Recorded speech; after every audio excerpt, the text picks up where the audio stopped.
বাঙালি সারা বছর যাই খাক না কেন, মাছ মুরগির মাংস, মাঝে মধ্যে খাসির মাংস, তবে এই বছরের প্রথম দিন পয়লা বৈশাখে কষ্টে সৃষ্টি জোগাড় করে খাসির মাংস খাবে। খাসির মাংস আলু দিয়ে পাতলা ঝোল, সাথে ইলিশ মাছ, গরম ভাত, বাসন্তী পোলাও, সাদা পোলাও, যার যা জোটে, যে যেটা খেতে পছন্দ করে সে মানে তারা সেটাই ব্যবস্থা করে রান্না করবে। ইলিশ মাছও আনে মানে যারা পারে, তবে ইলিশ মাছের বাজারে যে দাম ওটা আনা সম্ভব না।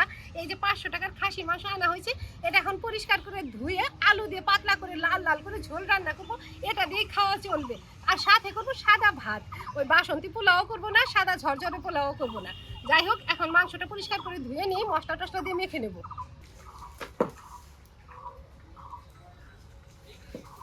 ভাত অনেকটাই হয়ে গেছে, এখন এই কাঁচা লঙ্কা টমেটোটা সিদ্ধ দিয়ে ভাতটা ঢেকে উনানে বসিয়ে দেবো। টমেটোটা এই দিক করে দেবো যাতে নিচের দিকে ভালোভাবে সিদ্ধ হয়।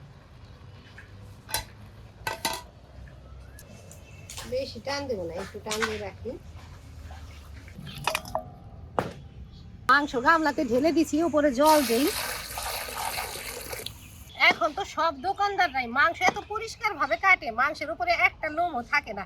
আগে তো আমাদের এলাকায় যে খাসি কাটা হতো, বিশেষ করে পয়লা বৈশাখে, চৈত্র মাসেই তো গ্রামের সবাই ব্যবস্থা করে রাখতো পয়লা বৈশাখে কোন খাসি কাটা হবে। বড় খাসি কাটা হতো, ওটা টুকরা থাকতো এই বড় বড়। আর এখন আমরা বাজার থেকে খাসির মাংস আনি ছোট ছোট টুকরা।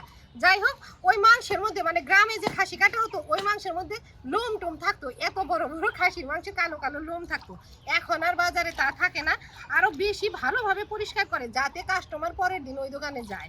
আমরা যে দোকান থেকে আনি মাংসটা খুব পরিষ্কার ভাবে কাটি। এই যে একটা লোমও নাই, খালি 2-1 বার জলে খলবল করে ধুয়ে নিলেই হবে। আর তাছাড়াও তো খাসির মাংস বেশি ধুতে হয় না।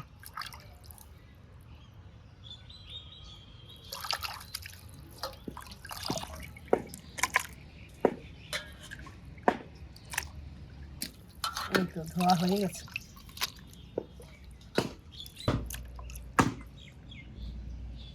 মাংস তো পরিষ্কার করে ধুয়ে নিয়ে এলাম। এখানে পেঁয়াজ, রসুন, আদা বাটা, নুন, হলুদ, লঙ্কা, ধনে গুঁড়ো, এটাও দিয়ে সর্ষের তেলে মাংসটা মাখবো। ওপরে তেল ছড়িয়ে দিলাম। এখন ভালোভাবে হাতে মেখে নেব। এই খাসির মাংস হাতে মেখে রান্না, এই হাতে অর্ধেক রান্না হয়ে যায়।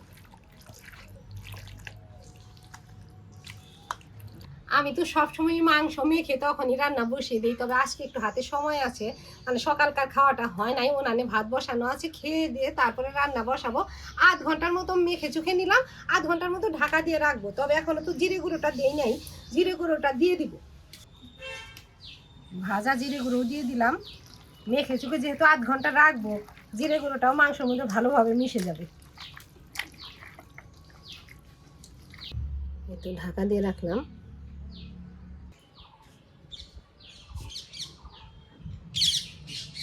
ফোড়নের পেঁয়াজ আর মাংসে আলুগুলো ছিলে নিচ্ছি, এখন জল ঢেলে দিই। উনানে জ্বালিয়ে দিচ্ছি, এখন উনানে কড়াইটা বসাই। কড়াইটা উনানে বসিয়ে আলুগুলো কেটে নেই, ফোড়নের পেঁয়াজ কেটে নেই। দেখো কত গ্যাসের গাড়ি আসছে, কত গ্যাস। অন্যান্য জায়গায় যাদের বুকিং আছে তাদের দিকে, আমাদের বুকিং ছিল, আমরা তুলছি একটা, সেটা দিয়ে তো অনেকদিন চালাতে হবে। বড় মাঝারি সাইজের আলু, এটা 2 টুকরা করে দেই, আর বেশি বড়টা 4 টুকরা করব। বেশি বড় আলু গুলোর আবার ভিতরে একটু অন্যরকম থাকে, একটু ফেলে দিই।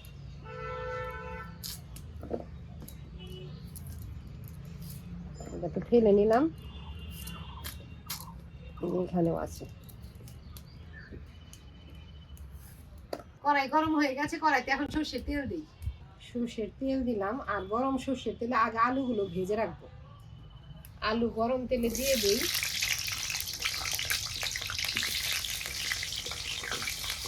নেড়ে চেড়ে ভেজে নেই, তবে এখানে নুন হলুদ কিছুই দেবো না, এমনি ভাজবো। ফোড়নের পেঁয়াজগুলো এখন পলে রাখি, আলু ভাজা হলেই তো ফোড়ন দিয়ে দেবো। আলুগুলো লাল লাল করে ভেজে নিলাম, তেল দিয়ে ছেঁকে তুলি, এই তেলেই ফোড়ন দেবো, তাই জন্য তেল বেশি করে দিচ্ছি।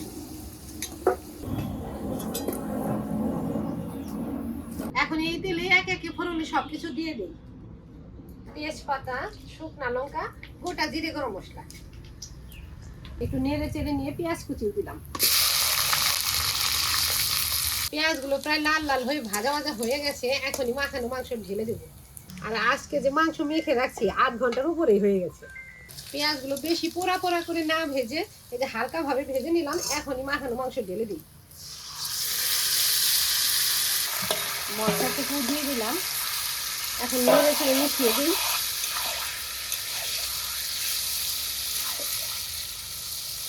ফোড়নের উপরে তো মাংস ঢেলে দিচ্ছি। এখন এই তেলের মধ্যে কিছু সময় কষিয়ে নেবো, তারপরে মশলা টসলা ধোয়া জল দিয়ে আরো অনেকক্ষণ সময় ধরে কষিয়ে নেবো।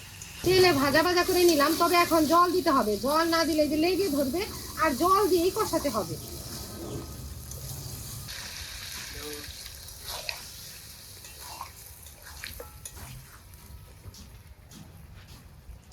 ঢেকে ঢেকে অনেকক্ষণ সময় ধরে কষিয়ে নিলাম। মাঝে মাঝে ঢাকা খুলে আবার নেড়েও দিচ্ছি, বা এই যে এখনো দিচ্ছি। আরো কষিয়ে নেবো। কষানোর উপরে ভেজে রাখা আলু দিব, তারপরে ঝোলে জল দিব। মাংস তো খালি শুকনো লঙ্কা দিয়ে মেখে দিছি, কাঁচা লঙ্কা বাটা দিই নাই। এই যে এখন এই কাঁচা লঙ্কাগুলো চিড়ে দিব, আর একটা টমেটো কেটে দেবো। অনেকেই বলে আমি সব তরকারিতে টমেটো দিই, বিশেষ করে মাংসের তরকারিতে। মাংসের তরকারিতে টমেটো দেওয়ার অবশ্য একটা কারণ আছে।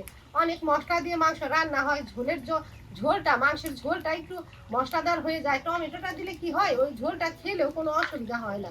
টমেটোর রসটাও যে থাকে, টমেটো খাওয়া তো এমনিতেই ভালো, সে কাঁচা তরকারিতে যে কোনো কিছুতেই।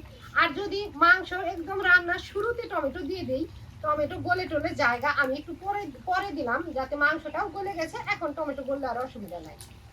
টমেটো কাঁচা লঙ্কা দিলাম, নেড়ে চেড়ে ভেজে রাখা আলু দেবো, তারপরে ঝোলে জল দেবো।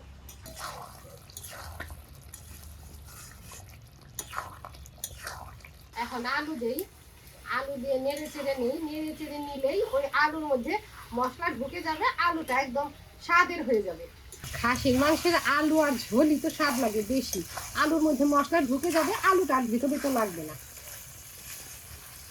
এই জলটাই ঝোলের জল দিব। সকালবেলায় উঠেই তো এক হাঁড়ি গরম জল আগে বসাই, যদিও জলটা অতটা গরম নাই, তারপরে কুসুম কুসুম গরম আছে।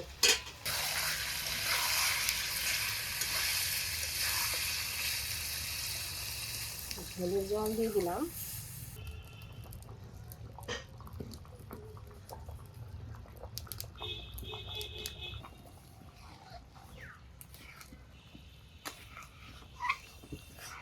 খাসির মাংস তো অনেকক্ষণ সময় ধরে কষিয়েও নিতে হয়, আবার ঝোলের জল দেওয়ার পরেও বেশ একদম জোরছে জাল করে নিতে হয়। এই যে জাল করে নিচ্ছি, এই জালটা হলেই হয়ে যাবে। অনেকক্ষণ ধরে জাল করছি।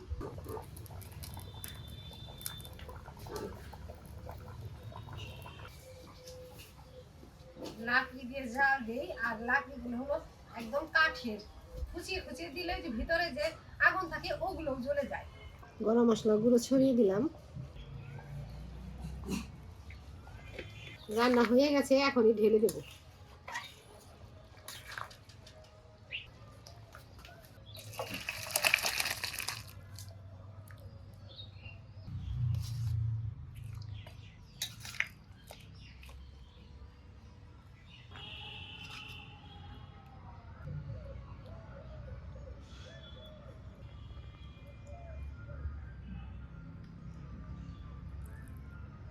মা আজকে করছে খাসির মাংস, সাথে দিচ্ছে কাঁচা পেঁয়াজ। আর প্রথমেই তো বলছিল সাদা ভাতে খাওয়া হবে, যা দিচ্ছে তাই ভালো। খাসির মাংস রান্না করতে যে দেরি হয়। এখন আর দেরি কি দেখছিস?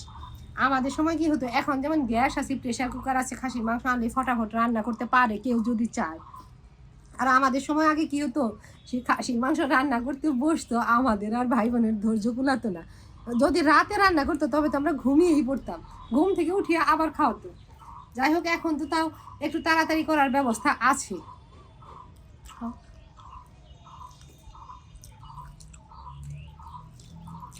সেই হয়েছে সেই।